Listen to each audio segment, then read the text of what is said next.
ਸ਼੍ਰੋਮਣੀ ਗੁਰਦੁਆਰਾ ਪ੍ਰਬੰਧਕ committee ਦੀ ਸਥਾਪਨਾ ਦੇ 100 ਸਾਲ ਪੂਰੇ ਹੋਣ ਤੇ 17 ਜਨਵਰੀ ਨੂੰ ਅੰਮ੍ਰਿਤਸਰ ਵਿਖੇ ਕਰਵਾਏ ਜਾ ਰਹੇ ਸਮਾਗਮਾਂ ਵਿੱਚ ਵੱਧ ਚੜ੍ਹ ਕੇ ਹਿੱਸਾ ਲੈਣ ਲਈ ਜ਼ਿਲ੍ਹਾ ਪ੍ਰਧਾਨ ਗੁਰਬਚਨ ਸਿੰਘ ਬੰਬੇ ਹਾਲੀ ਤੇ ਸ਼੍ਰੋਮਣੀ ਅਕਾਲੀ ਦਲ ਦੇ ਵਰਕਰਾਂ ਅਤੇ ਜ਼ਿਲ੍ਹੇ ਦੀ ਅਕਾਲੀ ਲੀਡਰਸ਼ਿਪ ਨਾਲ ਵਿਸ਼ੇਸ਼ ਮੀਟਿੰਗ ਕੀਤੀ ਅਤੇ ਸਭ ਨੂੰ ਸਮਾਗਮ ਵਿੱਚ ਵੱਧ ਚੜ੍ਹ ਕੇ ਹਿੱਸਾ ਲੈਣ ਦੀ ਅਪੀਲ ਕੀਤੀ। ਅੱਜ ਸਰਦਾਰ ਸੁਖਬੀਰ ਸਿੰਘ ਜੀ ਬਾਦਲ ਨੇ ਪਿਛਲੇ ਦਿਨੀ ਮੀਟਿੰਗ ਕੀਤੀ ਚੰਡੀਗੜ੍ਹ ਤੇ ਉਹਨਾਂ ਨੇ ਹੁਕਮ ਕੀਤਾ ਸੀ ਕਿ ਸ਼੍ਰੋਮਣੀ ਕਮੇਟੀ ਹੋਂਦ ਵਿੱਚ ਆਇਆ 100 ਸਾਲ ਪੂਰੇ ਹੋ ਗਏ ਨੇ ਤੇ 17 ਤਰੀਕ ਨੂੰ ਇਹ ਦਿਨ ਜਿਹੜਾ ਸ਼ਤਾਬਦੀ ਮਨਾਈ ਜਾ ਰਹੀ ਆ। ਉੱਥੇ ਪੰਜਾਬ ਦੀ ਸਾਰੀ ਲੀਡਰਸ਼ਿਪ ਨੇ ਪਹੁੰਚਣਾ ਤੇ ਅਖੰਡ ਪਾਠ ਸਾਹਿਬ ਅੱਜ ਰਖਾਤੇ ਨੇ, ਉਹ ਵੀ ਉੱਥੇ ਭੋਗ ਪੈਣੇ ਨੇ, ਅਰਦਾਸ 'ਚ ਅਸਾਂ ਸ਼ਾਮਲ ਹੋਣਾ।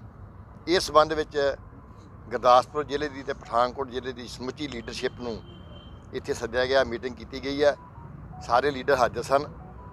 ਸਾਰਿਆਂ ਨੂੰ ਮੈਂ ਇਹ ਬੇਨਤੀ ਕੀਤੀ ਹੈ ਕਿ ਹਰ ਹਲਕੇ ਵਿੱਚੋਂ 500 ਬੰਦਾ ਲੈ ਕੇ ਸਾਰਿਆਂ ਨੂੰ ਇਕੱਠੇ ਆਪਾਂ ਚੱਲਣਾ ਉੱਥੇ, ਤਾਂ ਜੋ ਵੱਡੇ ਲੀਡਰਾਂ ਦਾ ਉੱਥੇ ਭਾਸ਼ਣ ਸੁਣਿਆ ਜਾ ਸਕੇ।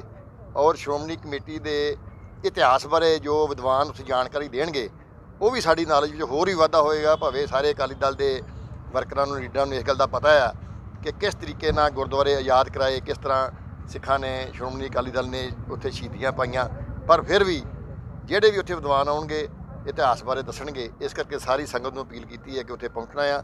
ਸਾਰਿਆਂ ਨੇ ਉੱਥੇ 9:30 ਵਜੇ 9 ਵਜੇ ਅਰਦਾਸ 'ਚ ਸ਼ਾਮਲ ਹੋਣਾ। ਤੇ ਇਹ ਮੈਂ ਧੰਨਵਾਦ ਕਰਨਾ ਕਿ ਸਾਰੀ ਲੀਡਰਸ਼ਿਪ ਜਿਹੜੀ ਇੱਥੇ ਆਈ ਹੈ। ਔਰ ਸਾਰਿਆਂ ਨੂੰ ਮੈਂ ਕਿਹਾ ਕਿ ਜਿਹੜਾ ਰੂਟ ਕਿਸੇ ਨੂੰ ਪੈਂਦਾ ਨੈਸ਼ਨਲ ਹਾਈਵੇ 'ਤੇ ਉੱਥੇ ਖਲੋਣਾ ਆ ਆਪਣੀਆਂ ਕਾਰਾਂ ਤੇ ਬੱਸਾਂ ਲੈ ਕੇ, ਤੇ ਮੇਰੇ ਨਾਲ ਚੱਲਣਾ ਹੈ ਕਾਫਲੇ ਰੂਟ, ਤਾਂ ਜੋ ਮੰਜੀ ਸਾਹਿਬ ਬੇਟਾ ਹਾਰ ਆ ਉੱਥੇ ਜਾ ਕੇ ਸਾਰੇ ਲੀਡਰਾਂ ਨੂੰ ਹੀ ਮਿਲ ਸਕੇ। ਗੁਰਦਾਸਪੁਰ ਤੋਂ ਰੋਹਿਤ ਗੁਪਤਾ ਦੀ ਰਿਪੋਰਟ, ਲਾਈਵ ਭਾਰਤ। ਸਤਿ ਸ਼੍ਰੀ ਅਕਾਲ ਜੀ ਸਾਰਿਆਂ ਨੂੰ। ਮੈਂ ਹਾਂ JP Singh, Cambridge international academy ਤੋਂ। ਕੋਵਿਡ-19 ਦੀ ਮਹਾਮਾਰੀ ਤੋਂ ਬਾਅਦ UK, USA, Canada, Australia student visa ਦੇ ਨਿਯਮਾਂ ਵਿੱਚ ਆਇਆ ਹੈ ਵੱਡਾ ਬਦਲਾਅ। ਜੇਕਰ ਤੁਸੀਂ ਵੀ ਇਹਨਾਂ ਕੰਟਰੀਆਂ ਦੇ ਵਿੱਚ ਸਟੱਡੀ ਵੀਜ਼ਾ ਅਪਲਾਈ ਕਰਨ ਬਾਰੇ ਸੋਚ ਰਹੇ ਹੋ ਤਾਂ ਕੈਂਬਰਿਜ ਇੰਟਰਨੈਸ਼ਨਲ ਅਕੈਡਮੀ ਦੀ ਐਕਸਪਰਟ ਟੀਮ ਤੋਂ ਸਲਾਹ ਲੈਣਾ ਨਾ ਭੁੱਲਣਾ, ਕਿਉਂਕਿ ਕੈਂਬਰਿਜ ਇੰਟਰਨੈਸ਼ਨਲ ਅਕੈਡਮੀ ਕੋਲ ਹੈ ਪਿਛਲੇ 13 ਸਾਲ ਦਾ ਵੱਡਾ ਤਜਰਬਾ, ਜਿਨ੍ਹਾਂ ਦੀ ਮਦਦ ਦੇ ਨਾਲ ਹਜ਼ਾਰਾਂ ਹੀ ਪੰਜਾਬ ਦੇ ਨੌਜਵਾਨ ਵਿਦੇਸ਼ ਦੇ ਵਿੱਚ ਆਪਣਾ ਚੰਗਾ ਭਵਿੱਖ ਬਣਾ ਚੁੱਕੇ ਨੇ। ਜੇਕਰ ਤੁਸੀਂ ਵੀ ਵਿਦੇਸ਼ ਪੜ੍ਹਾਈ ਵੀਜ਼ੇ ਤੇ ਜਾਣਾ ਚਾਹੁੰਦੇ ਹੋ ਤਾਂ ਸਕਰੀਨ ਤੇ ਡਿਸਪਲੇ ਹੋ ਰਹੇ ਨੰਬਰ ਤੇ ਕਾਲ ਕਰਕੇ ਤੁਸੀਂ ਮੈਨੂੰ ਅੰਮ੍ਰਿਤਸਰ ਤੇ ਜਲੰਧਰ ਆਫਿਸ ਦੇ ਵਿੱਚ ਮਿਲ ਸਕਦੇ ਹੋ ਔਰ ਅਸੀਂ ਕਰਾਂਗੇ ਤੁਹਾਡਾ ਵਿਦੇਸ਼ ਦੇ ਵਿੱਚ ਪੜ੍ਹਾਈ ਕਰਨ ਦੇ ਸੁਪਨੇ ਨੂੰ ਸਾਕਾਰ। ਧੰਨਵਾਦ।